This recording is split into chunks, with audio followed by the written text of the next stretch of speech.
Сәлеметсіңдер ме балалар? Бүгін біз сендермен сандарды қосудың және азайтудың ауызша тәсілдерін үйренетін боламыз.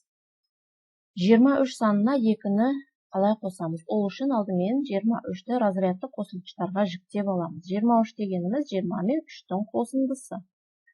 Алдымен 20-ны жақшаның сыртына шығарып аламыз. Неге? Өйткені бізде 20 дегеніміз 2 ондық, 2 ондықтар бізде біреу.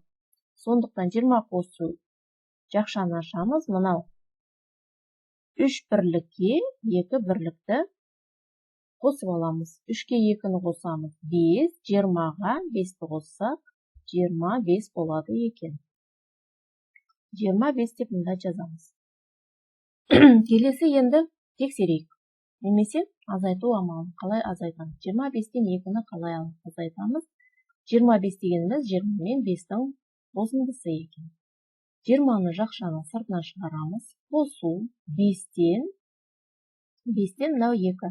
5 бірліктен 2 бірлікті азайтамыз. 5-тен 2-ні алсам 3.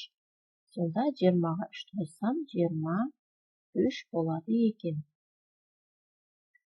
Келесі 26-ға 30-ты қалай қосамыз? 26 дегеніміз 20 мен 6-ның қосындысы. Енді балалар жақшаның ішіне біз 20 мен 30-ды аламыз. Неге? Өйткені бізде ондықтар екеу. 2 ондыққа 3 ондықты қосып аламыз. Жақшаның сыртына бірлікті жазамыз. 20-ға 30 қоссам 50, 50-ге 6 қоссам 56 болады екен. Мұнда да 56 деп жазамыз. Келесі 56-дан 30-ды қалай аламыз? 56 дегеніміз разрядты қосылғыштарға жіктейтін болсақ, 50 мен 6-ның қосындысы екен.